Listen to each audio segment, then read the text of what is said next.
Boa noite. Vamos iniciar mais um Evangelho no Lar. Primeiramente agradecendo a Deus por essa semana abençoada que passamos, pelo pão que nos alimentou, pelo teto que nos cobriu, pelo dinheiro que entrou e pela saúde. Pela saúde da nossa família, pela nossa saúde, pela saúde dos nossos bichinhos de estimação, por todas as bênçãos que ocorreram durante essa semana. Aos nossos mentores espirituais que estiveram conosco e nunca nos abandonam.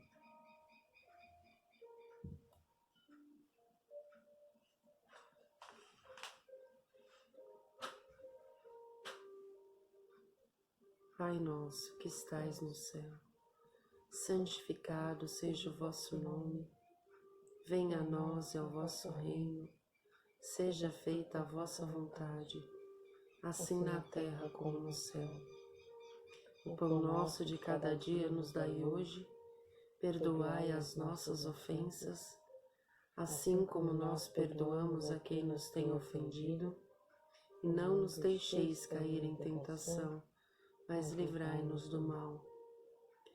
Ave Maria, cheia de graça, o Senhor é convosco. Bendita sois vós entre as mulheres, bendito é o fruto do vosso ventre, Jesus.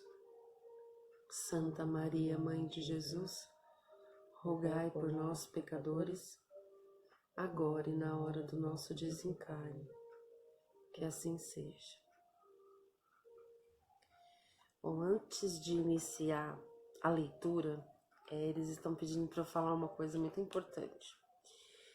Além da questão do Covid, que já é uma coisa que vem desde o ano passado, que vem atingindo as nossas cidades, as nossas famílias, os nossos amigos, que é uma coisa que a gente tem que continuar tendo cautela, tendo cuidado, não dá para enfraquecer a proteção.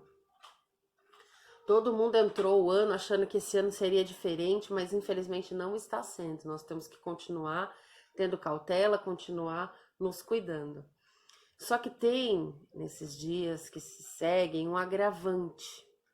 Além de todos os nossos problemas corriqueiros, que são contas para pagar, coisas para fazer, nós temos o Covid e também estamos passando por um período de quaresma, né?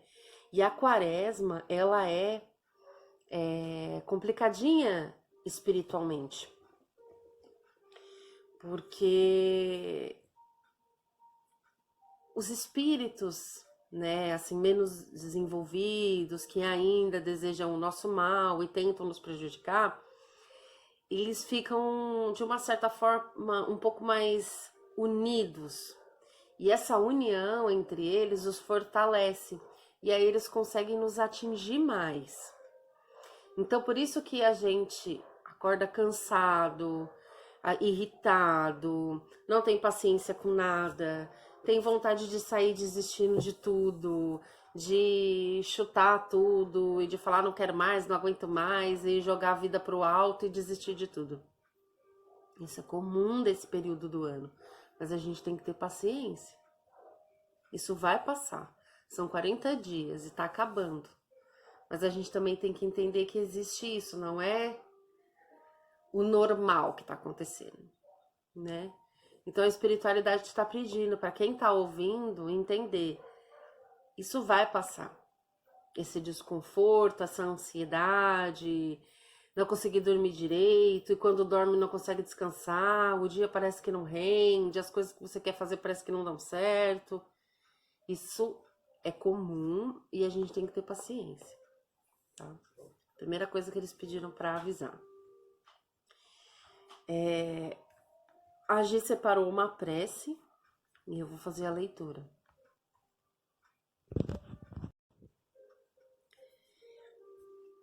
Prece pelas almas sofredoras que pedem prece. Instrução preliminar. Para compreender o alívio que a prece pode proporcionar aos espíritos sofredores, é preciso saber como ela atua. Como já foi dito anteriormente, aquele que compreende esta verdade ora com mais fervor pela certeza de não orar em vão. Prece. Deus clemente e misericordioso, que vossa bondade se estenda sobre todos os espíritos que se recomendam às nossas preces e especialmente sobre a alma de... fala o nome da pessoa. Bons espíritos, que tendes no bem sua única ocupação, rogai comigo para alívio deles. Fazei luzir aos seus olhos um raio de esperança, e que a divina luz os ilumine quanto às imperfeições que os afastam da morada dos felizes. Abre seus corações ao arrependimento e ao desejo de se purificarem para apressar seu adiantamento. Fazei-os compreender que, por seus esforços, podem encurtar o tempo de suas provas. Que Deus, em sua bondade, lhes dê a força de preservar em suas boas resoluções. Que estas palavras benevolentes possam suavizar suas penas, ao lhes mostrar que há na terra seres que deles se compadecem e que desejam sua felicidade. Se você tiver conhecimento, sentir dentro de você que alguém que você conhece, que já desencarnou, está sofrendo, faça essa prece por essa pessoa. Agora eu vou abrir o Evangelho.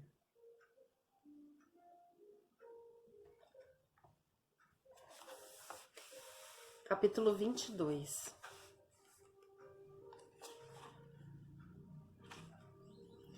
Não separarei o que Deus juntou. Indissolubilidade do casamento. Os fariseus vieram também a ele para tentá-lo, dizendo-lhe: é permitido a um homem devolver sua mulher por qualquer causa que seja? Ele lhe respondeu: não lestes que aquele que criou o homem desde o princípio os criou macho e fêmea, e que foi dito: por essa razão o homem deixará seu pai e sua mãe e se ligará à sua mulher, e não farão mais os dois senão uma só carne? Assim eles não serão mais dois, mas uma só carne. Que o homem, pois, não separe o que Deus juntou.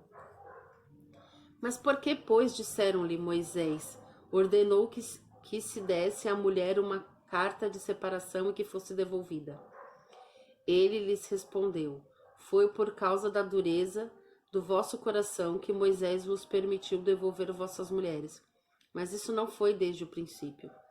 Também vos declaro que todo aquele que devolve a sua mulher, se não for em caso de adultério, a esposa a outra, comete adultério, e que aquele que a esposa a que um outro devolveu, comete também adultério. São Mateus, capítulo 19, versículos de 3 a 9. Não há de imutável senão o que vem de Deus. Tudo o que é obra dos homens está sujeito a mudanças. As leis da natureza são as mesmas em todos os tempos e em todos os países. As leis humanas mudam segundo os tempos, os lugares e o progresso da inteligência. No casamento, o que é de ordem divina é a união dos sexos para operar a renovação dos seres que morrem. Mas as condições que regulam essa união são de ordem tão humana que não há no mundo inteiro, e mesmo na cristandade, dois países em que elas sejam absolutamente a mesma, e que não haja um em que elas não tenham sofrido mudanças com o tempo. Disso resulta que, aos olhos da lei civil, o que é legítimo num país em uma época é adultério num outro país e num outro tempo. Isso porque a lei civil, em por objetivo regular os interesses das famílias, e esses interesses variam segundo os costumes e as necessidades locais. É assim que, por exemplo, em certos países, só o casamento religioso é legítimo, em outros é preciso também o casamento civil. Noutros, enfim, só o casamento civil basta. Mas na união dos sexos, ao lado da lei divina material, comum a todos os seres vivos, há uma outra lei divina, imutável, como todas as leis de Deus, exclusivamente moral e que é a lei do amor. Deus quis que os seres estivessem unidos não somente pelos laços da carne, mas pelos da alma, a fim de que a afeição mútua dos esposos se transpassa para seus filhos, e que eles fossem dois em lugar de um, e amá-los, e cuidá-los e fazê-los progredir. Nas condições ordinárias do casamento, foi levada em conta essa lei de amor? De nenhum modo. O que se consulta não é a afeição de dois seres, que um mútuo sentimento atrai um para o outro. Uma vez que, o mais frequentemente, se rompe essa afeição, o que se procura não é a satisfação do coração, mas a do orgulho, da vaidade e da cupidez. Numa palavra, de todos os interesses materiais, quando tudo está bem, segundo esses interesses, disse que o casamento é conveniente. E quando as bolsas estão bem combinadas, disse que os esposos o estão igualmente e devem ser bem felizes. Mas nem a lei civil, nem os compromissos que ela faz contrair, podem suprir a lei do amor, se esta lei não preside a união. Disso resulta que, frequentemente, o que não se une à força se separa por si mesmo, e que o juramento, frequentemente, o que se une à força se separa por si mesmo, que o juramento que se pronuncia ao pé do altar torna-se um perjúrio, ser dito como uma fórmula banal. Daí as uniões infelizes, que acabam por tornar-se criminosas, dupla infelicidade que se evitaria se, nas condições do casamento, não se fizesse abstração da única lei que o sanciona aos olhos de Deus, a lei do amor. Quando Deus disse, vós não sereis senão uma mesma carne, e quando Jesus disse, vós não separareis o que Deus uniu, isso se deve entender da união segundo a lei imutável de Deus, e não segundo a lei variável dos homens. A lei civil é, pois, supérflua, e é preciso retornar ao casamento segundo a natureza? Não. Certamente a lei civil tem por objetivo regular as relações sociais e os interesses das famílias, segundo as exigências da civilização. Eis porque ela é útil, necessária, mas variável. Deve ser previdente, porque o homem civilizado não pode viver como um selvagem. Mas nada, absolutamente nada, se opõe a que seja o colorário da lei de Deus. Os obstáculos para o cumprimento da lei divina resultam dos preceitos e não da lei civil. Esses preconceitos, se bem que ainda vivazes, já perderam seu império entre os povos esclarecidos. Eles desaparecerão com o progresso moral, que abrirá, enfim, os olhos sobre os males sem números. As faltas, os próprios crimes que resultam de uniões contraídas, tendo em vista unicamente os interesses materiais, e se perguntará um dia se mais humano, mais caridoso, mais moral unir indissoluvelmente um ao outro seres que não podem viver juntos, do que lhes dar a liberdade, se a perspectiva de uma cadeia indissolúvel não aumenta o número das uniões irregulares. O divórcio. O divórcio é uma lei humana que tem por fim separar legalmente o que está separado de fato. Não é contrária à lei de Deus, uma vez que não reforma senão o que os homens fizeram, e não é aplicável senão nos casos em que não se levou em conta a lei divina. Se fosse contrária a esta lei, a própria Igreja seria forçada a considerar prevaricadores aqueles dos seus chefes que, pela sua própria autoridade e em nome da religião, em mais de uma circunstância, impuseram o divórcio. Dupla prevaricação, então, uma vez que seria só em vista de interesses temporais e não para satisfazer a lei do amor. Mas Jesus, ele mesmo, não consagrou a indissolubilidade absoluta do matrimônio. Não disse, é por causa da dureza do vosso coração que Moisés vos permitiu devolver vossas mulheres? O que significa que desde o tempo de Moisés, a afeição mútua não sendo o objetivo único do casamento, a separação podia tornar-se necessária. Mas acrescenta, isso não foi desde o princípio. Quer dizer que na origem da humanidade, quando o homem não estava ainda pervertido pelo egoísmo e pelo orgulho, e vivia, segundo a lei de Deus, as uniões fundadas sobre a simpatia e não sobre a vaidade ou a ambição, não davam lugar ao repúdio. Vai mais longe e especifica casos em que o repúdio pode ter lugar. O do adultério. Ora, o adultério não existe onde reina uma afeição recíproca sincera. Proíbe, é verdade, a todo homem de esposar a mulher repudiada, mas é preciso ter em conta os costumes e o caráter dos homens do seu tempo.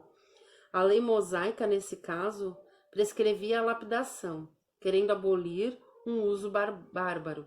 Seria preciso, entretanto, uma penalidade, e a achou na ignomínia que devia imprimir a interdição de um segundo matrimônio.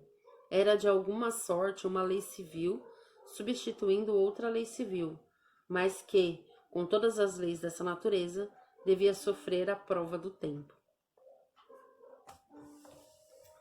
E aí?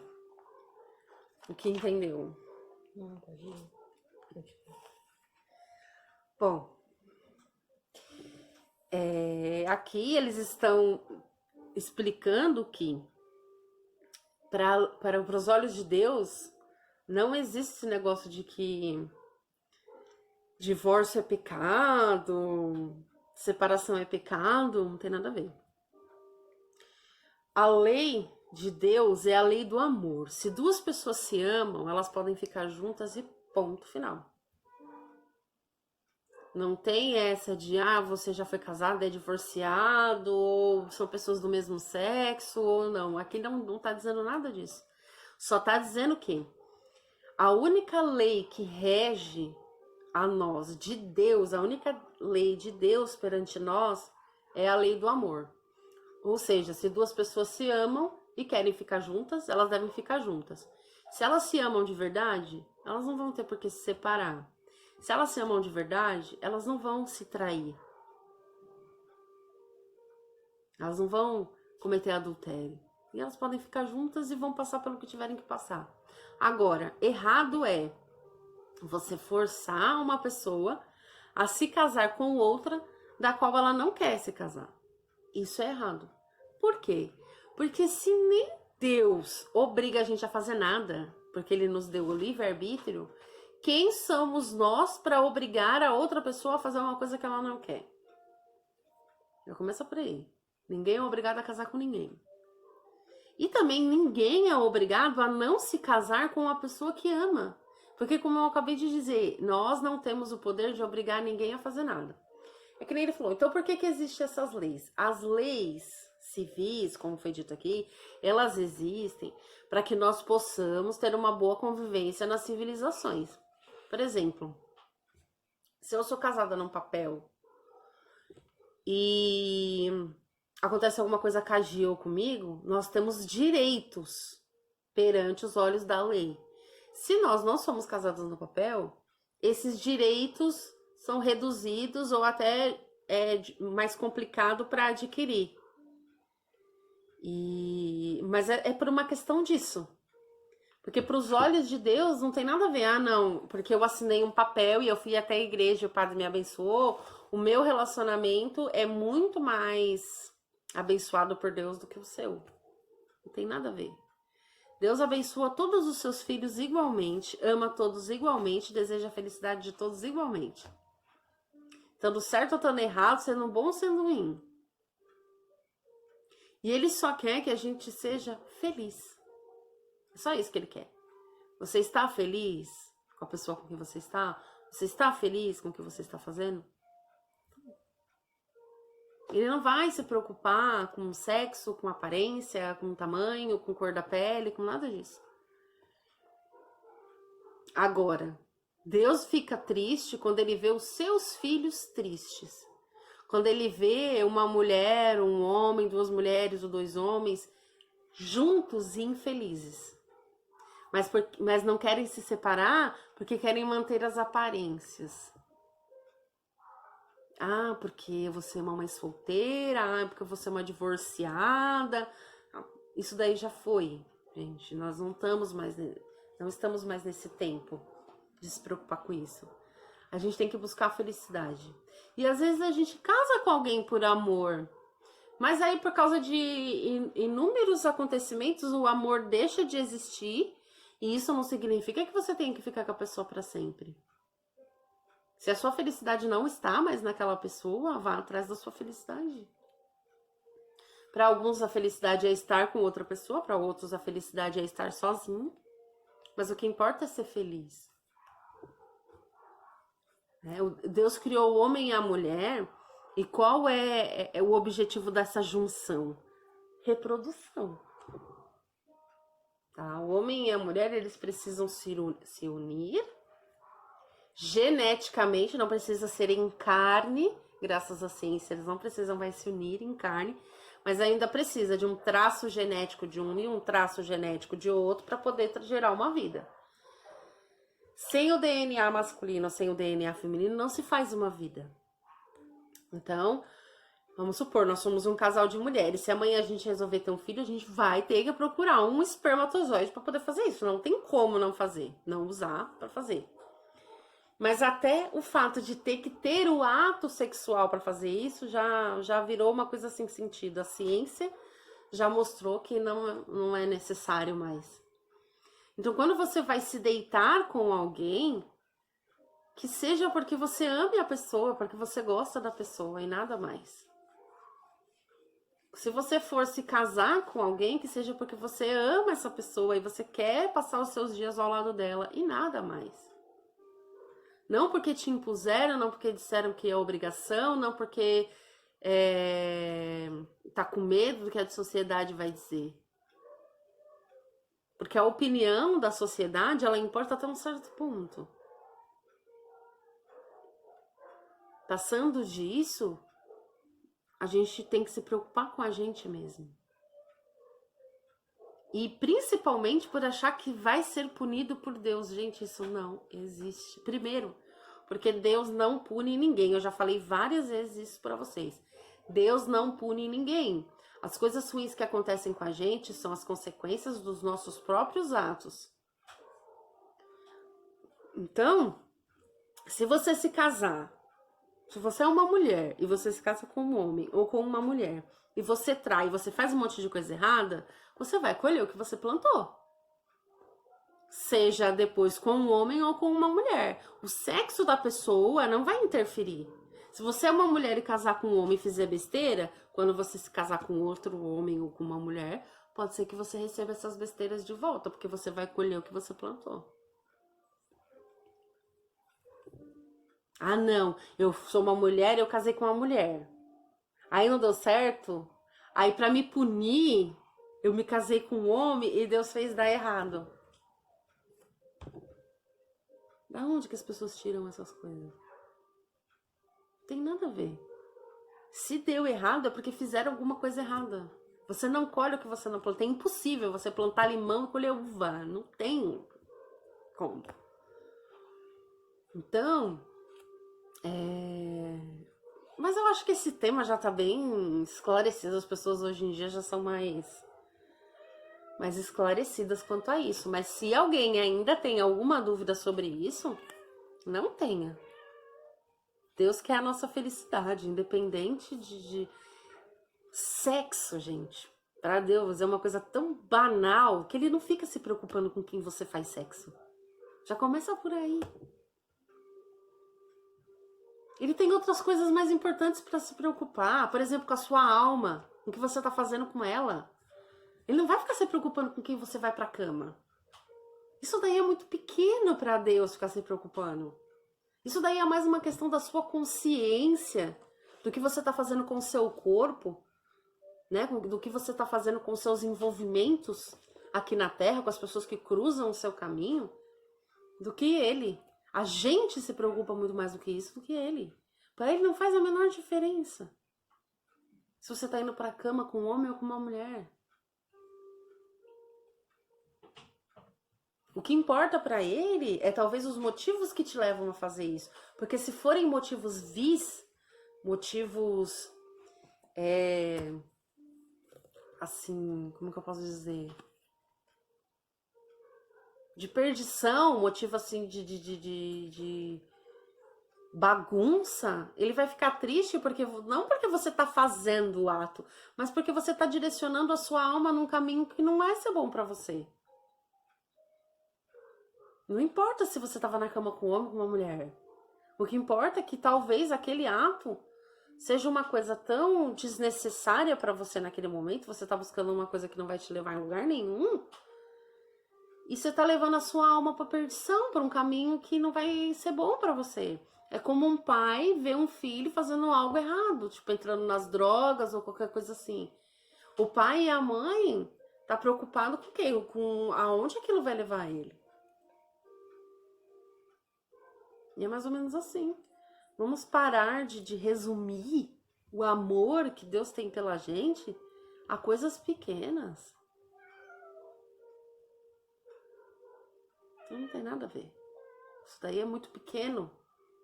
Então, assim, não estou dizendo que você tem que sair por aí fazendo sexo com qualquer pessoa, não é isso. É exatamente o contrário. Não é só porque Deus não se preocupa que você não tem que se preocupar. Poxa, respeite o seu corpo, respeite o seu gosto, respeite a sua vida, respeite as pessoas que passam pela sua vida. Independente de quem são. Se apaixonou, se gosta, se quer ficar junto, vai e pronto. Não fica caçando miudezas para impedir sua felicidade. Ah, não, mas eu me apaixonei por uma mulher e agora o que eu faço? Vou ser infeliz o resto da minha vida porque a sociedade diz que é errado? Puxa vida, né? Puxa vida. Então, assim, vamos expandir a mente. Vamos olhar para dentro de nós. Olha, de tantos temas mais importantes que a gente já falou aqui, é a primeira vez que isso cai, de tão pequeno que é. Mas se cai, a gente fala sobre o assunto, né? E é isso, acho que ficou claro, né? Uhum. Quer falar alguma coisa? Não precisa. Então, vamos encerrar o evangelho.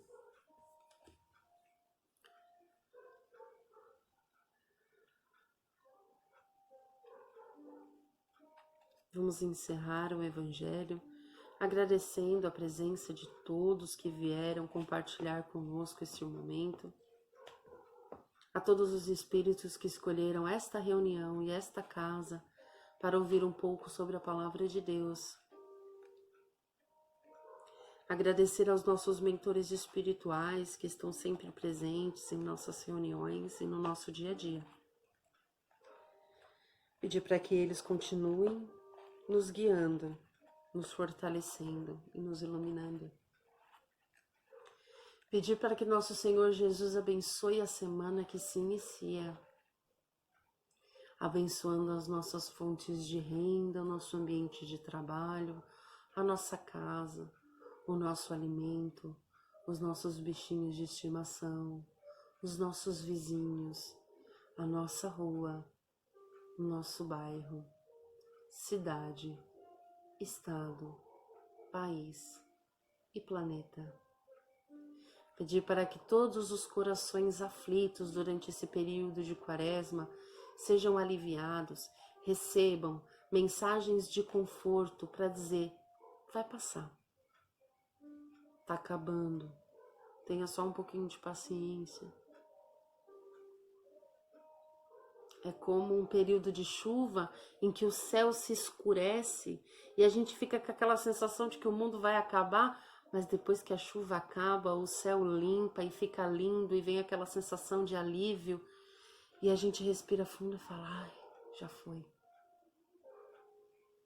É só isso, é só uma tempestade. Vamos ter fé, vamos nos agarrar. Não vamos desistir. Pai nosso que estais no céu, santificado seja o vosso nome. Venha a nós e ao vosso reino, seja feita a vossa vontade, assim na terra como no céu. O pão nosso de cada dia nos dai hoje, perdoai as nossas ofensas, assim como nós perdoamos a quem nos tem ofendido. E não nos deixeis cair em tentação, mas livrai-nos do mal. Ave Maria, cheia de graça, o Senhor é convosco. Bendita sois vós entre as mulheres, bendito é o fruto do vosso ventre, Jesus. Santa Maria, Mãe de Jesus, rogai por nós, pecadores, agora e na hora do nosso desencarne. Que assim seja.